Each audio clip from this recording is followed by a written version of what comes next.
আমানতু বিকিতাবিকাল্লাযী আনজালতা, হে আল্লাহ তুমি যে কিতাবগুলো নাজিল করেছো ওই কিতাবের প্রতি আমি ঈমান আনলাম।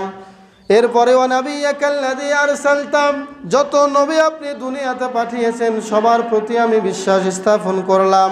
আল্লাযী আনজালতা ওয়া নাবিয়্যাকাল্লাযী আরসালতা ফাইম মিত্তা, এইটুকু বলার পরে বিশ্বনবী ওই সাহাবীকে বললেন, ও আমার সাহাবী তুমি শুনে রেখো, ফাইম মিত্তা ফি লাইলাতিকা, যদি তুমি এই দোয়াটা পাঠ করে বিছানায় ঘুমিয়ে যাও, যদি বিছানায় শুয়ে যাও, ফাইম মিত্তা ফি লাইলাতিকা, যদি এই রাত্রে তোমার মউত হয়ে যায়, যদি এই রাত্রে তুমি মৃত্যুবরণ করো, মিত্তা আলাল ফিতরা, তাহলে তুমি অবশ্যই ফিতরাতের উপরে মৃত্যুবরণ করবে। বলেন সুবহানাল্লাহ।